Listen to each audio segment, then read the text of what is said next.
Greetings and bienvenue, midnight crew. Thank you for returning to this broadcast, and welcome to new viewers joining us for the first time. If you like a video, then feel free to subscribe. Hey guys, I'm back. I'll be posting updates to the Gozu thread I started earlier today. Due to my long AWOL, I cannot delete that thread. If a mod is around, I would appreciate him deleting that thread. There are a bunch of formatting errors as well, so I'll be here much longer than earlier. If you have questions, fire away. Gozu, or translated as Cow's Head, is an urban legend told in Japan about a story that is so utterly terrifying. It leads to the demise of the reader or listener by fear. No known copy of Gozu in text is known to exist. While some believe it may still exist in an oral tradition, I first discovered the book on a rainy day during early fall of last year in Kobe. Being deeply interested in literature, I was drawn to second-hand bookshops since the beginning of my stay. I was working as a part-time English teacher after I abused my visa to receive legal residence, which freed up a lot of time to research and generally pursue my own hobbies. After getting settled in, I dug around my mobile phone to find some apps to help me locate the occult. There are many crowded into Japanese Google Play, and I picked one at random. These chats are anonymous, people picking nicknames and sharing information about strange news at certain locations. Coordinates to find abandoned places, as well as some leading to the deep web. Most of the chats were jokes, and some were malicious at that, due to the anonymity. A few people warned about abandoned coordinates, as some people intentionally give you coordinates to dangerous areas. It was a rainy morning when I was stretched out on my futon watching TV and idly browsing the chat. Most people were bitching about the weather and more than a few were cracking jokes about rain ghosts. I received a private message from a garble of a nickname, Huirt1918JS, for example, and I have translated it as follows. There is something terrible at Kinamiya bookstore. It is about 10 minutes away from Sanemiya station. You will find it on the third shelf to the left. At first, I was a little shocked that someone was able to know where I was located. However, checking my phone's status, I realized that I had left the locator on. I was prone to getting lost, and thought nothing of it. Kinamiya is a small second-hand bookstore run by an elderly couple in the basement of a large department store. I had been there many times, as they sold international books translated to Japanese. For times I wanted to revisit those stories. International books averaged around 3,000 yen for the brand new copy, and the elderly couple also gave me hefty discounts at half that price. Thinking that I had nothing to lose, besides getting a little wet by the rain, I ate a simple breakfast and made my way to Sanemiya station. Nothing was different when I entered Kinamiya. The musty smell of old books, cigarettes, and old coffee was the same as always. Aging, sagging wooden shelves supported large volumes that definitely voided their manufacturer warranties. The elderly couple immediately struck up a conversation the minute I entered the door, offering me a smoke and some coffee. I sat down with the elderly couple and we talked lightly of television shows, why I'm still not married, and of course, books. The elderly Obasan was a lover of fantasy and romance, while the Ojiasan was a lover of historical novels, particularly of the Meiji era. It was when our conversation centered around books. I asked him if he had encountered any strange books. The Obasan's face blanched suddenly, while the old man threw back his head and laughed, much to my surprise. He skirted the question for a few minutes, then told me this. Books, some believe, are windows to other worlds, but that's not necessarily true if the book is poorly written, yes. It can only serve as a window. A well-written book, on the other hand, will put you in that world. I arrived home with my precious cargo in tow. I had stopped at the convenience store at the corner of my block to grab a few snacks and got to work folding my futon into a makeshift couch. I grabbed a few more blankets, a dictionary, and of course my trusty diary. At that point, had I really expected to find anything of the occult or paranormal nature? Absolutely not. Due to the watchful gaze of the elderly couple, the best that I could do was grab a book, any book, and book it out of there. Now that I had my illegally procured book, I scanned over the untitled cover. I originally believed the cover to be made of leather, hardened over time into brittleness. What I discovered instead was an aged wooden cover, with a traditionally carved illustration. I was immediately overjoyed. The book had to be Kusazoshi for those unversed in Japanese literary history. Kusazoshi were books written during the Edo era mainly, with some written even before the Edo period. Kusazoshi isn't exactly the pinnacle of Japanese literature, but are extremely difficult to find in this day and age. Actual Kusazoshi and not reprints are kept at museums or private collections, never second-hand bookstores. Kusazoshi are divided into different colors, which denotes themes. There are blue, red, yellow, and black books to name just a few. The book I was dealing with was a Kuroin, which translates directly into black book. Kuroin deals with mature themes, usually great myths or the demons, particularly those that were written during the early 1800s. The cover was rather unremarkable. I was not exactly able to guess which type of wood the cover was made of, but the book had suffered some damage. The corners were warped slightly, and the border facing the binding was cracked in a few places. But the engravings on the cover constituting the illustration was in marvelous condition. The engraving was of a sleepy village nestled between two mountains, with thick bamboo groves surrounding it. For reasons unknown, the engraving produced goosebumps all over my arms. When I flipped the wooden cover, I would be lying if I didn't say I didn't scream like a little girl. A yellowed slip of paper fell out of the book and into my lap. I have translated the note to the best of my ability, and unfortunately, I have not made a note of the original Japanese in my notes. This is the last remaining copy of the story known as Gozu, a tale of terror and desperation. It is a story with no morals, messages, or treasures to the reader. Its contents are malicious. The writer unknown and the owners lost. It offers nothing and takes everything. Show of 40. Although now I have familiarized myself with Gozu, I could hardly take the note seriously. How could the Japanese equivalent of Bigfoot be found at a small second-hand bookstore in Kobe? I would be more prone to believe a far-fetched conspiracy story of the Japanese government holding a vault of cursed relics, while the story was written in Japanese that is far from its modern form. It was mostly written in hiragana, which made the going easier than I had initially feared. With my limited knowledge of literature during that period, I still came across something that was not usually found within Kusazoshi. After the flyleaf, there seemed to be a record of what appeared to be the villagers concerning the story. Now, this wasn't particularly odd. Buddhist temples since the 1600s in Japan used to keep detailed census records. Kusazoshi, particularly Kurohen, were usually set in fiction, and the names listed within the consensus bore no relations with any particularly famous names or places throughout Japanese history. After carefully scanning the consensus page, I took a deep breath and opened another bag of chips, and settled in for a story of a lifetime. Gozu began with the village depicted on the cover as the central setting, mainly going over the village's internal economy and state of life. While for some historians this would be a treasure trove of information for cultural studies, Japan recorded its history early on since 900 AD, so there was nothing within the immediate beginning that seemed to be a unique find. The village was surrounded by a thick grove of bamboos onto the east, west, and north, with mountains to the south. This effectively made travel nigh impossible, as it took a strong man a day to traverse through the bamboo groves. The mountains would take a strong man 3 days, and would lead to nowhere but the coast and sea. The people of the village followed their own version of the Bakufu system, a system modeled upon the shogunate, but since they were isolated from any direct contact with the high court, had to fend for itself. Being isolated meant that the village was unharmed during the slew of civil wars and uprisings that followed, but it was a catch-22. The isolation also meant that during times of famine or pestilence they could not rely on the central government for support. The village subsisted mainly on their small rice paddies on land they were able to clear of bamboo, and some small domesticated livestock. Many of the villagers were afraid to step too deep into the bamboo groves, as it was easy to lose track of oneself. Thus, small game and foraging for wild foodstuff was generally kept to a minimum. The village carried on its peaceful tranquility, when during a rather rough summer the village was struck a crippling blow. Both their rice crops and livestock began to wither and die. While from the explanations it was quite obvious to the modern reader that the rice was hit with a bacterial blight and the livestock began to suffer from lung disease, the villagers jumped to the conclusion that the gods must not be pleased.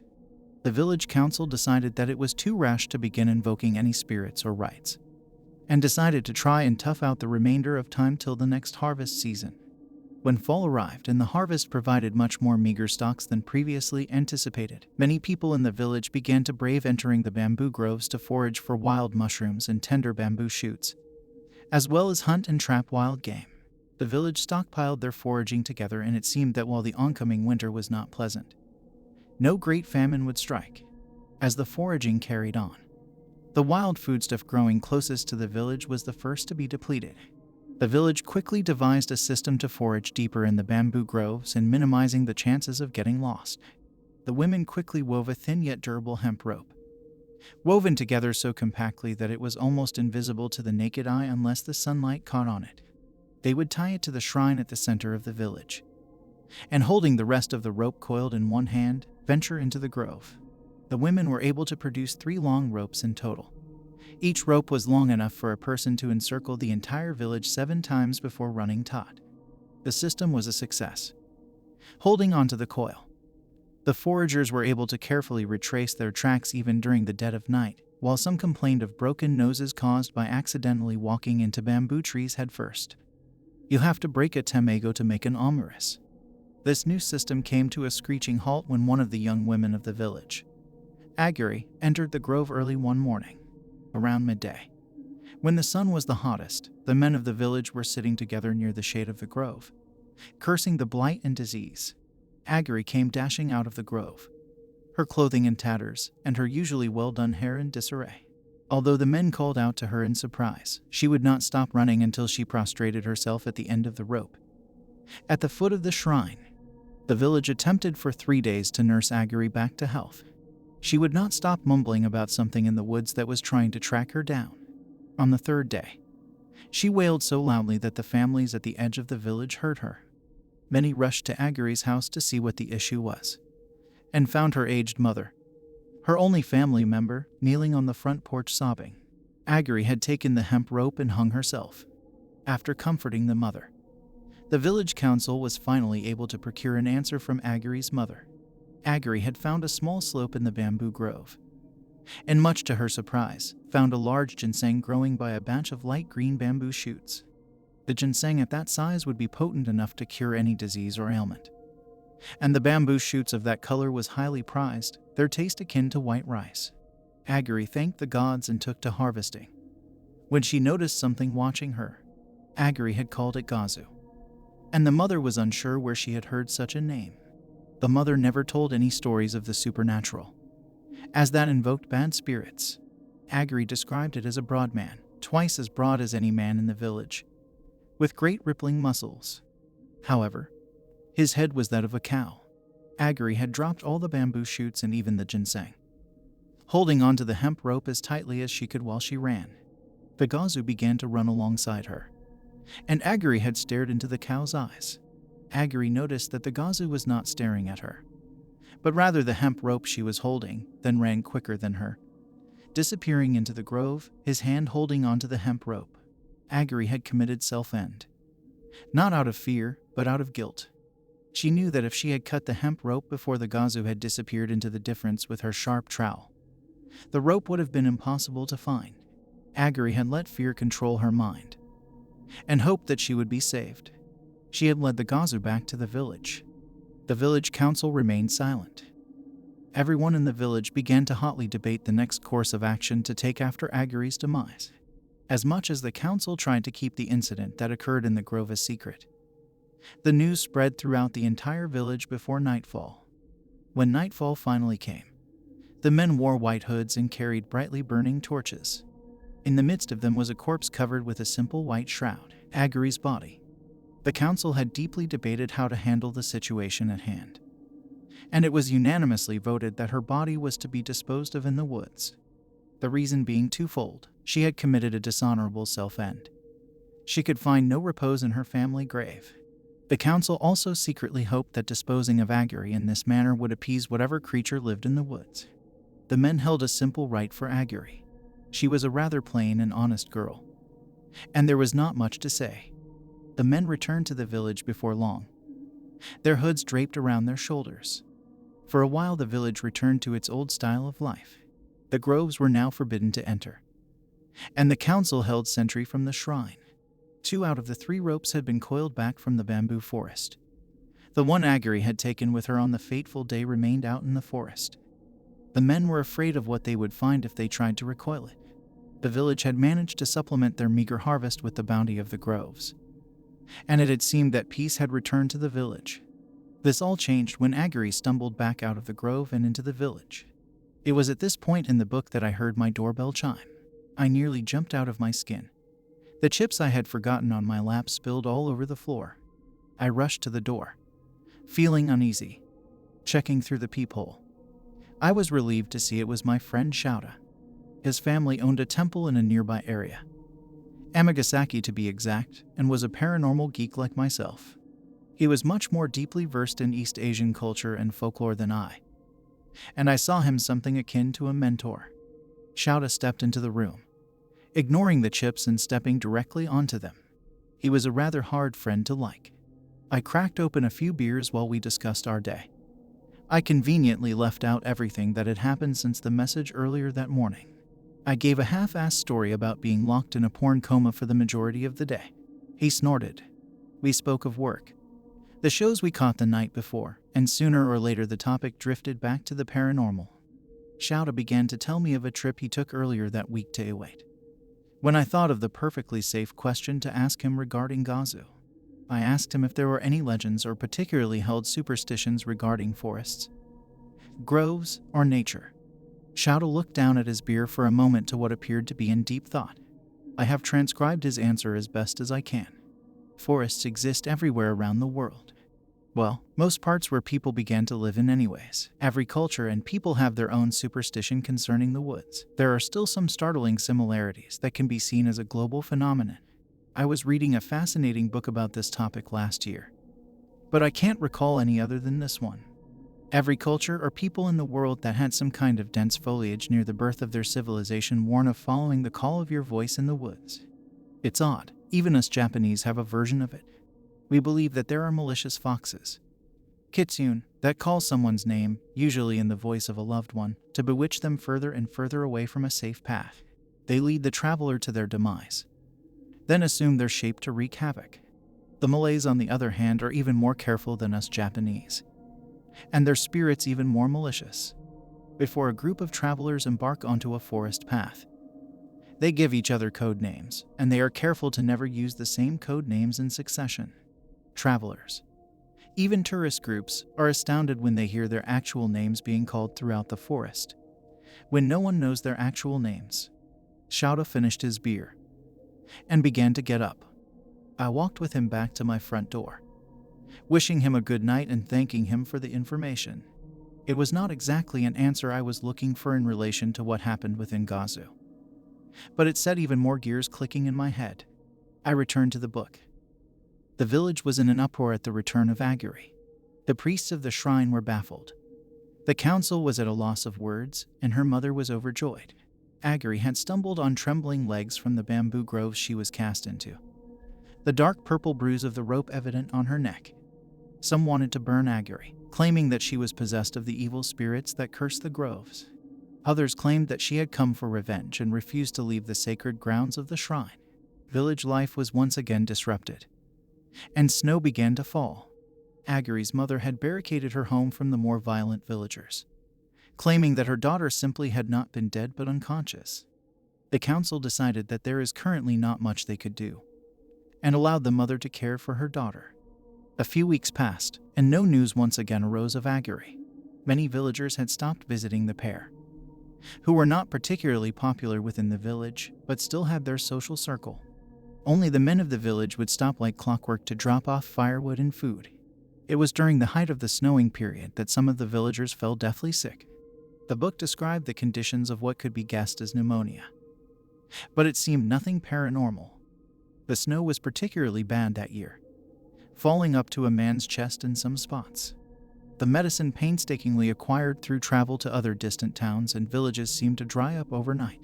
Yoshitsu, the village chief's son, recalled one particularly somber evening Aguri speaking of finding a rather large ginseng, and he set his heart to find it. The council and his friends tried to dissuade him, calling it self-end. Besides, they had scoffed. How could he find it with so much snowfall? Yoshitsu knew that the hemp rope had not been coiled, aside from it being used by Aguri to attempt self-end, and reasoned that the end of the rope would be more or less the location of the ginseng. She had not coiled it as she had been running. Yoshitsu then showed his daughter to his friends. Her face had turned purple from the illness. No one again reasoned with Yoshitsu, nor offered to join him. Yoshitsu had considered asking Aguri to join him, but traversing the snowy grove with someone who may as well be a possessed corpse could be only worse than falling into a deep snow pit or getting lost. Yoshitsu packed a light meal of grilled rice wrapped in steaming bamboo leaves and a few strips of dried squirrel jerky. He set out at daybreak, the hemp rope guiding him through the grove. He walked for most of the morning, marveling that Aguri was able to walk this far even during the summer. He took a break to build a small fire from some of the dry bamboo he had packed and using the now dry bamboo leaves from his lunch as kindling. He sat for a few minutes, enjoying the feeling of a full stomach and the peaceful quiet of the grove. Saving a small leaf from the pile of kindling, he began to whistle a soft tune. Yoshitsu jumped when a man's voice hailed him from nearby, asking if it may join him by the fire. Yoshitsu's mind began to race through stories from his youth, of beautiful women that were trapped in the snow that tried to drag young men to their deaths as well, of old men with no teeth that waited for young men to fall asleep to drink their blood. Before Yoshitsu could respond, an old man with a wispy white beard, his body wrapped with a thick brown robe, sat in the snow by Yoshitsu, warming his liver-spotted hands over the small fire. The old man gave Yoshitsu a genuinely kind smile, putting him at ease. The man's bald head gave Yoshitsu further assurance. A traveling Buddhist monk. Yoshitsu offered the Buddhist monk the last grilled rice cake he had been saving for his return trip, which he graciously accepted.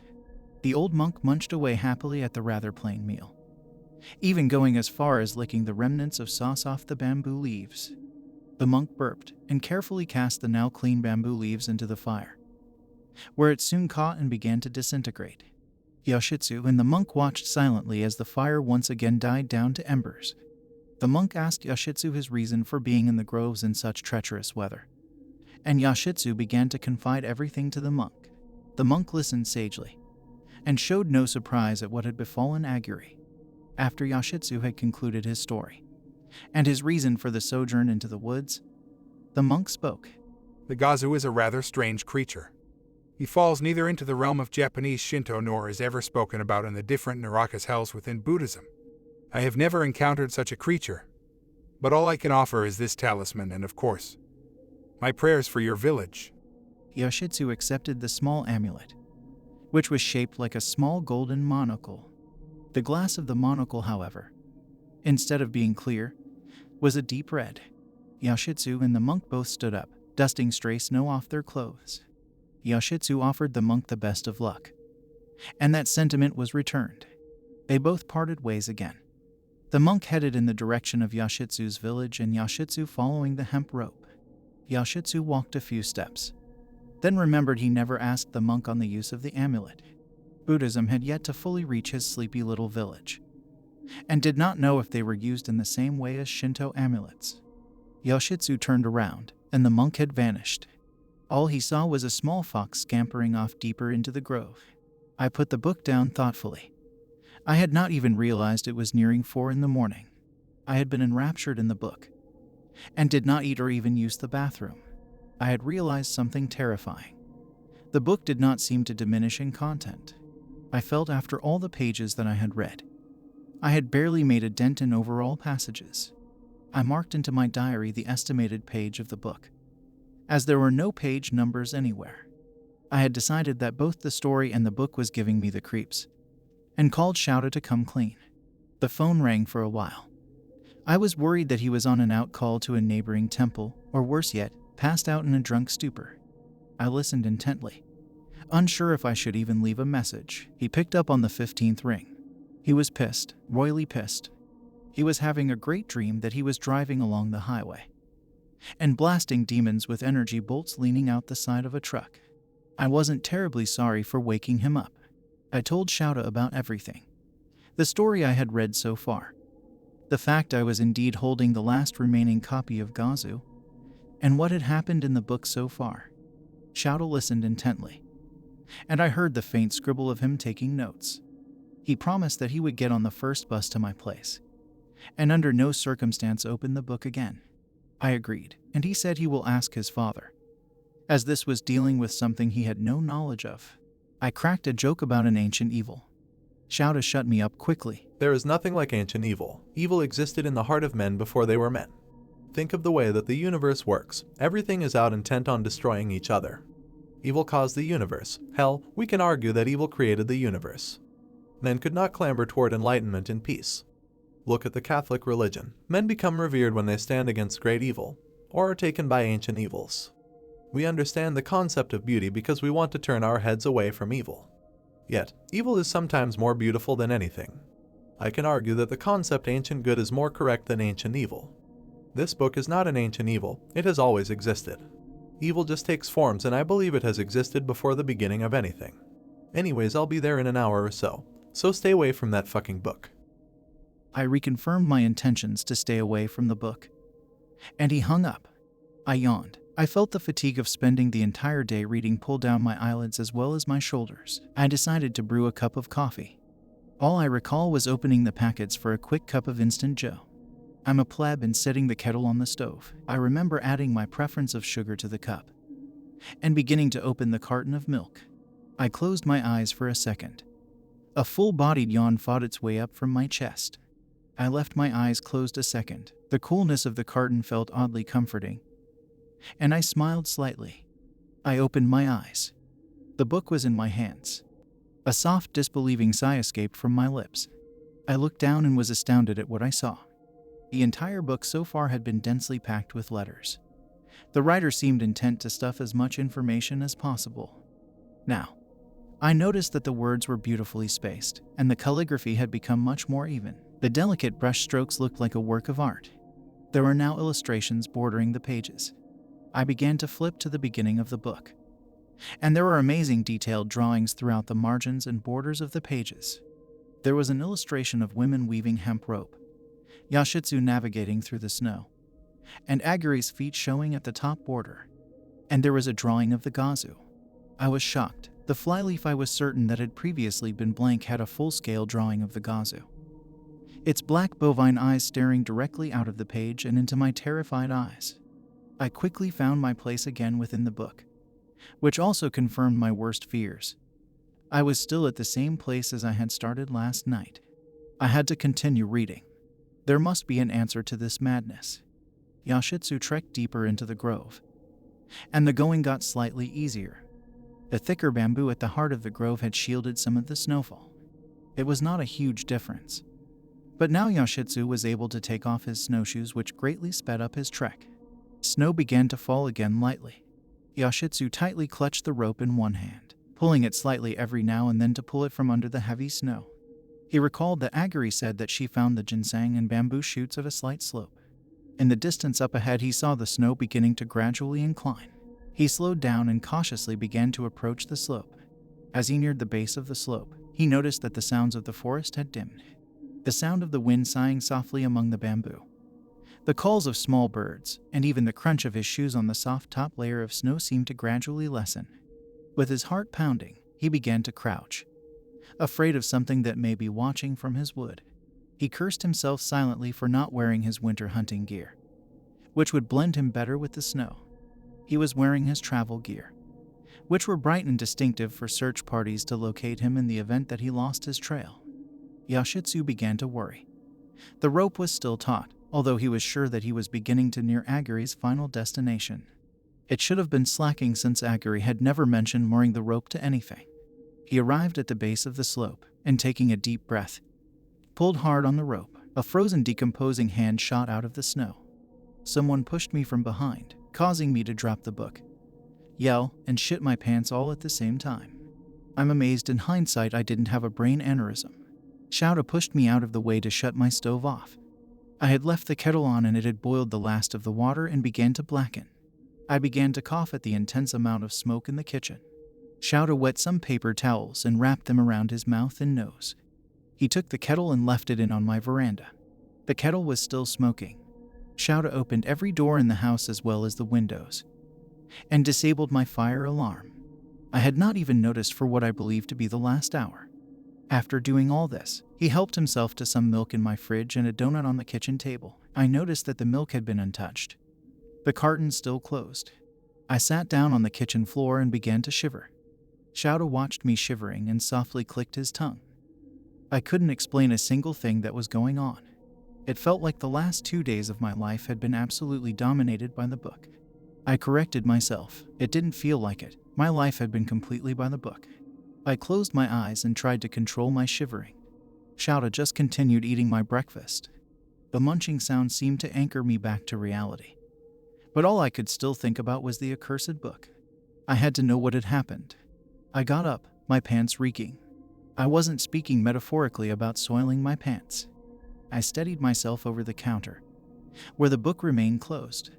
I had to know what happened within the story. Without turning around, I told Shouda I was going to clean myself, and I badly needed a shave. He grunted while destroying an entire dozen boxes of donuts. I quietly slipped the book into the front of my pants. I began to leave the kitchen and head to the bathroom. When he lazily called my name, I turned around, and he beckoned for me to come closer. When I did, he suddenly reached into my pants, causing me to yelp in surprise. He had dug the book out of my pants. With a weak chuckle, I went to the bathroom, throwing my pajama pants into the wash and decided to just chuck the underwear. The hot shower calmed me more than usual, and I sat soaking in the spray of water, wondering what was to befall Yoshitsu. Was the corpse Aguirre's? Was the Gozu a shapeshifter? The Japanese equivalent of a goatman? I had to finish the story. There was no other way around it. I had to know the fate that befell the village. I finished up in the shower and quickly shaved, nicking myself in the process. I would be lying if I wasn't rushing. With a clean pair of underwear on, I stepped back into the kitchen. Shouda called from the living room. I sadly closed the now empty box of donuts and empty milk carton. Upon entering the living room, I was astounded at what I saw. Shouda had set up a strange contraption using 2 mirrors that I kept for different purposes. He had laid Gozu directly in the middle, and 2 mirrors of differing sizes and heights. He had taken my convex mirror and placed it directly in front of the opposite chair from where he was sitting, so that when I took a seat, it completely blocked me from looking at the book directly. A smaller mirror, about 3 inches in height with no base I had received as a gift, was placed in an angle so that I could get a look at the reflection of the convex cast. In short, I had no direct view of the book. Shouda lit a cigarette and blew a cloud of blue smoke. The smoke reminded me that I, a heavy pack-a-day smoker, had not had a cigarette in 2 days. I lit one of my own. I hadn't slept in 2 days. We smoked in silence until our cigarettes burned down to the filter. After we extinguished our cigarettes, Shouda wordlessly began to arrange everything on the table. I had closed my eyes while he did this. I felt that I would collapse at any moment. Suddenly, Shouda asked me what I saw. My eyes began to focus in the hazy living room. Dawn had already broken and the room was bathed in light purple. I gasped when I noticed what Shouda had set up. The reflection of the small mirror showed Gozu, or what I thought was Gozu. The materials of the book had not changed at all. The cracks and slight warping of the wood had remained the same, and the wood still lightly gleamed in the purple light. The engraving had completely changed. The engraving now showed 3 monks bowed in prayer, and they had the markings of sainthood radiating from their heads. I gripped the edge of the table. The room began to spin. Shouda snorted. Did you find anything in the book? I replied that I hadn't. Then I recalled the yellowed slip of paper that had slipped out. I told him that it was now tucked securely in the back of the book. Shouda ignored me and flipped the cover to the flyleaf. The yellowed piece of paper was there. Shouda read out loud. Entombed within is the only known completed copy of Juju Shenron, 10 Stages of the Developed Mind. It is penned by none other than the great Kobo Daishi, or better known as Kyukai. It is the holiest script known to man, and guarantees the end of human suffering and the ultimate path to enlightenment. Dated Kamakura year 1512 Oan.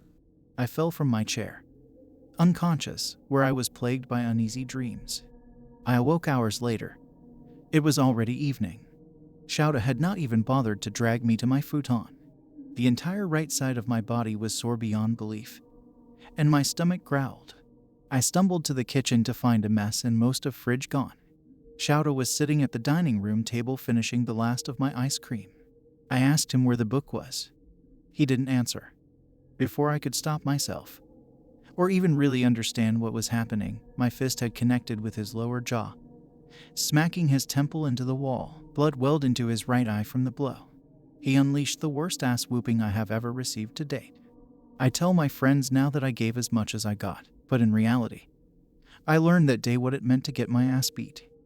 When we were both left gasping for breath on the floor, with the last of my strength I muttered to him in English that he was a cheap Shaolin monk knockoff. He replied back to me, "This is pen," and smacked my forehead. He lit a cigarette and ashed it directly onto my floor. After smoking the cigarette halfway, while I was counting the bones that were left unbroken in my upper body, he began to speak. That book, if I can call it that, isn't Gozu. Gozu doesn't exist. It's an urban legend told by morons on 2chan and other places on the internet. It's evil, all right, but it's far from being even an ancient evil. It's a physical manifestation of desire. It simply wants to consume your soul and lead you to ruin. This isn't a book. A book is a piece of an artist's soul. No, this is a twisted parody of a book. It shows you only what you want to see. After that, he smoked in silence. After the last 2 days, I was glad for the silence. It's been a few weeks since Shouda took the book with him home. I argued with him at first, and got desperate enough to say the whole "I found it first" spiel. He told me that it would be better if I didn't know where it was kept. I guess it is all for the better. I revisited Kinemiya a few days ago. Things are the same as always. Both the store and the couple are still ancient, and I hope that those things will never change. I came clean to the older couple about stealing the book. I had formally prepared 5,000 yen in an unmarked envelope to attempt to display my grievances for what I had committed. They refused the money. The Ajisan knew what I had procured, knew it from the look in your eyes. He had told me. I guess it's cliche, but I guess staring into the abyss really does change a person. I still have uneasy dreams from time to time. I try not to dwell on the characters I read about, but it's difficult. I swear sometimes I could draw Yoshitsu's face from memory. Last night, Shouda and I went to our favorite watering hole. We sat munching on plates of raw fish and grilled chicken, occasionally popping edamame beans into our mouth. We hadn't talked much since the run-in with the book. We drank and ate in silence, and only opened our mouths to say our farewells at the station. I still wonder what fate had befallen the villagers. Had the book really spun them out of its own twisted imagination? There was a desperation I felt from the pit of my stomach. The willingness to know consumed me. I began to write fervently. I don't know about what or why, it felt like there was an invisible pressure building up inside me, and the only way to relieve it was to write. For days at a time I locked myself in my apartment, the words coming unbidden from my fingertips. Whether I held a pen or poised my hands over a keyboard, it didn't matter. Hell, it didn't even matter what language I wrote in. Manuscripts in Korean, English, and Japanese began to fill up my room. Shouda unexpectedly visited one day while I was in the depths of my writing. My health was deteriorating. He didn't seem to care. He was worried that I had become possessed of something, but I barely heeded him. I continued my writing before it felt like my head was on fire. I would be amiss to say that my possession didn't lead to some grand old adventures with Shouda. The discovery of Gozu had set larger plans into action, and I wish I could recount all of the wondrous, terrible things I was able to participate in alongside my mentor. But that seems like a story for another time. I hope that you enjoyed tonight's broadcast. If you enjoyed tonight's story, then please subscribe to the channel, as more green texts will appear daily. A new broadcast will appear when the clock strikes midnight Central Time.